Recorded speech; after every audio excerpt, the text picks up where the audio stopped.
اسے ذکریہ کی فکر ہو رہی تھی، نہ جانے کس حال میں ہوگا۔ وہ یوں ہی بیٹھی اپنی قسمت کا ماتم کرتی رہی۔ اپنے بھاری سر کو سنبھالتے اس نے آنکھیں کھول کے اپنی کنپٹی سہلائی تھی۔ ساری رات یوں ٹیک لگا کے سونے کی وجہ سے اس کی گردن بھی اکڑ گئی تھی شاید۔ تبھی اپنی گردن کی پشت سہلاتا اس نے سامنے دیکھا، جہاں یمنا دیوار کے ساتھ گٹھری بنی سو رہی تھی۔ اپنی جگہ سے اٹھ کے وہ دھیرے دھیرے چلتا اس کے قریب آیا تھا۔ اس کے چہرے پہ اب بھی آنسوؤں کے مٹے مٹے نشان تھے۔ اسے اپنے رات کے رویے پہ عجیب شرمندگی ہوئی تھی کہ اس نے یمنا کو ڈرانے میں کوئی کسر بھی نہیں چھوڑی تھی۔ یمنا، وہ جھک کے اسے آواز دے رہا تھا، وہ تھوڑا کسمسائی تھی۔ یمنا، اس کے بال چہرے سے ہٹاتا دیمیر نے پھر سے اسے آواز دی تھی تو یمنا نے آنکھیں کھول دی تھی۔ اپنے قریب دیمیر کو دیکھ کے وہ پریشان سی اٹھ بیٹھی تھی، آنکھوں میں ابھی بھی ڈر سا تھا۔ وہ سہمی نظروں سے دیمیر کو دیکھ رہی تھی۔ تم ٹھیک ہو؟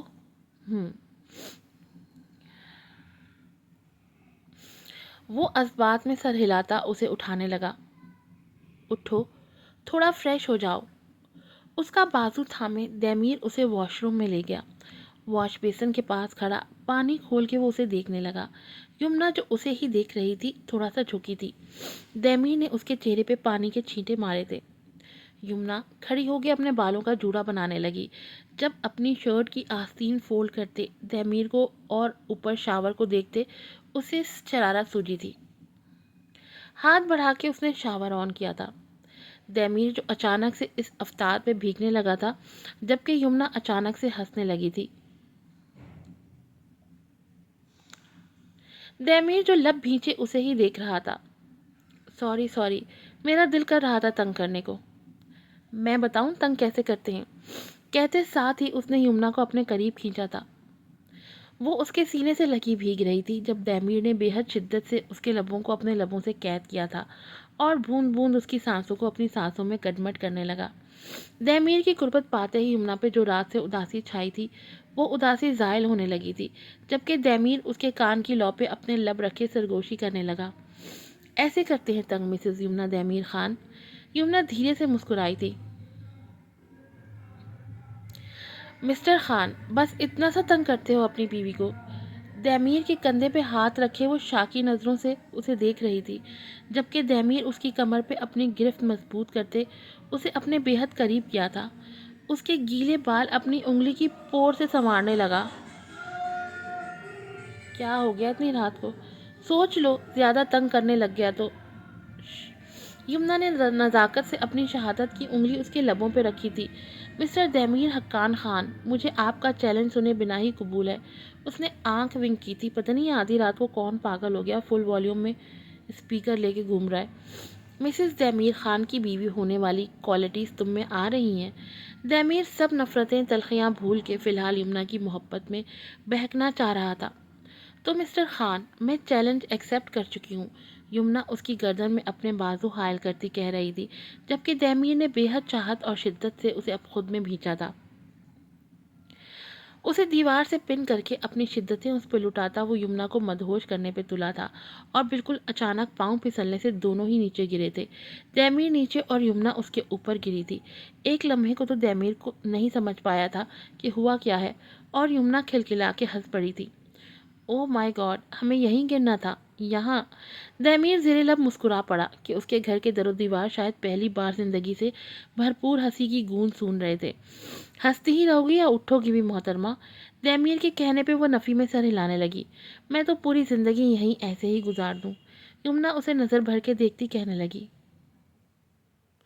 مجھے اٹھنے دو پہلے، پھر یہ رومانس کا اٹیک کروا لینا خود پہ۔ نہیں، کچھ لمحے یوں ہی میرے قریب رہو خان۔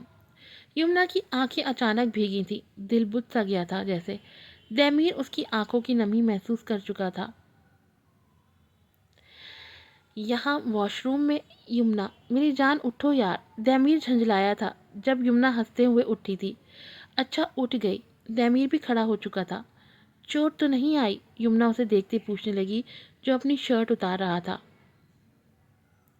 نو، بٹ تمہارے اس واش روم رومانس نے اچھا خاصا بھگو دیا مجھے۔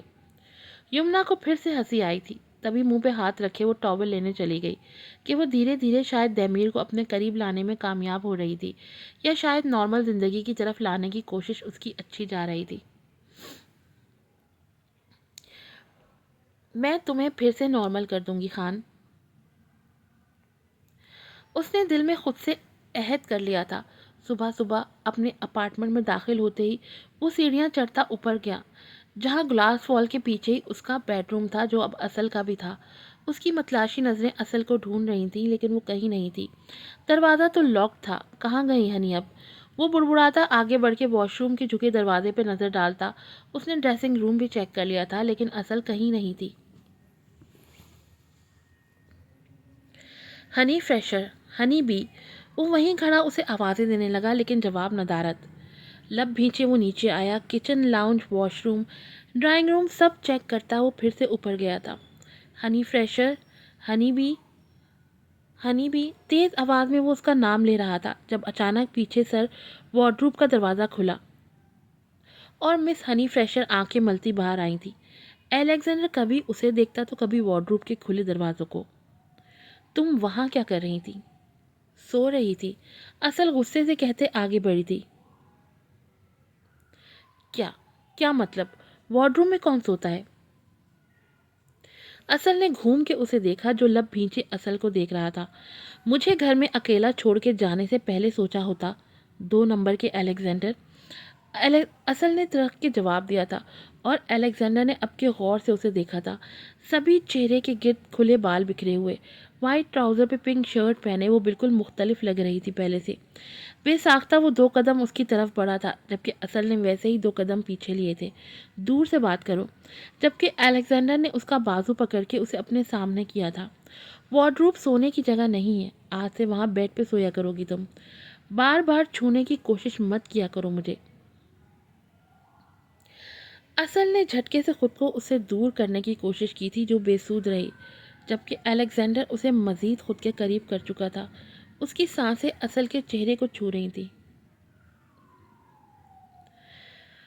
بار بار یہ کہہ کے مجھے مجبور مت کرو ہنی بی، کہ میں اس 1 انچ کے فاصلے کو بھی اپنے اور تمہارے بیچ سے ختم کر دوں۔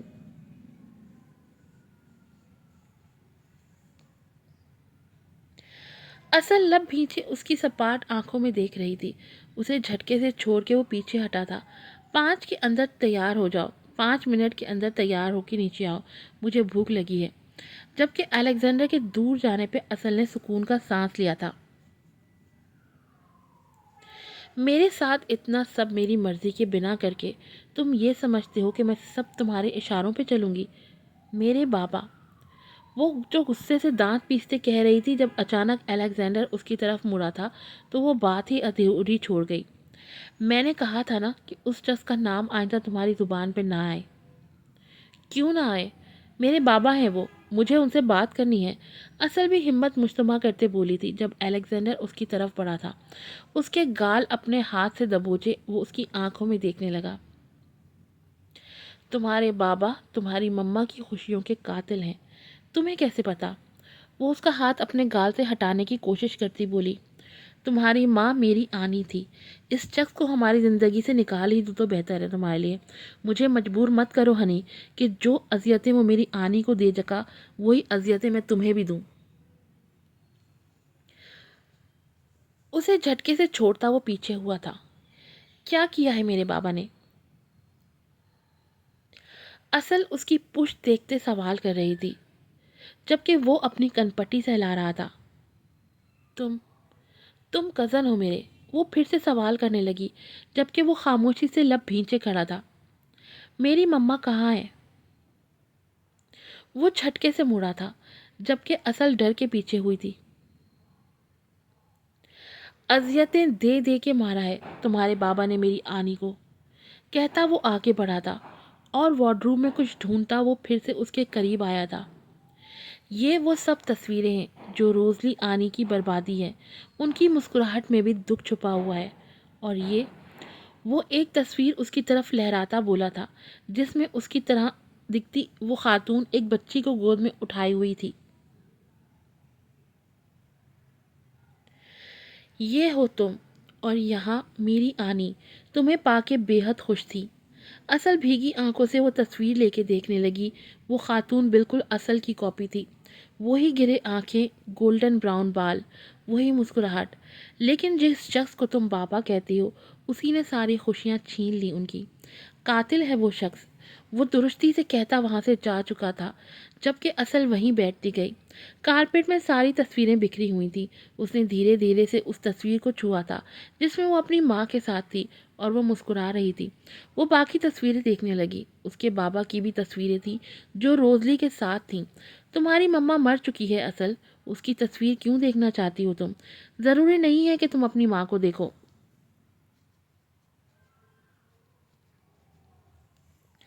اپنی ماں کا نام جان کے کیا کرو گی بیٹا؟ وہ ہمارے بیچ نہیں ہے۔ کینیڈا نہیں جاؤ گی تم اصل، وہاں کچھ بھی اچھا نہیں ہے۔ میں نے ساری تصویریں جلا دی ہیں۔ میرے اور اپنے بیچ بار بار اس عورت کو کیوں لاتی ہو؟ کیا اپنے بابا سے محبت نہیں کرتی تم اصل؟ وہ دھندلائی آنکھوں سے ہر تصویر دیکھ رہی تھی۔ یہ اس کی ماں کی تصویریں تھیں، وہی ماں جس کے بارے میں اس کے بابا کہتے تھے کہ وہ ہمارے ساتھ خوش نہیں تھی کبھی، اور اب وہ ہر تصویر میں مسکرا رہی تھی ذکریا کے ساتھ۔ اصل کو گود میں اٹھائے اسے پیار کرتی وہ مسکرا رہی تھی۔ اس نے تصویر کو پلٹ کے دیکھا، وہاں کچھ لکھا ہوا تھا: میری پرنسس کی فرسٹ اسمائل۔ اس کے آنسو گال پہ پھسلے تھے۔ مما، پارٹ 1 یہیں پہ ختم ہوتا ہے۔ تھوڑی دیر بعد ملوں گی آپ سے پارٹ 2 کے ساتھ۔ السلام علیکم۔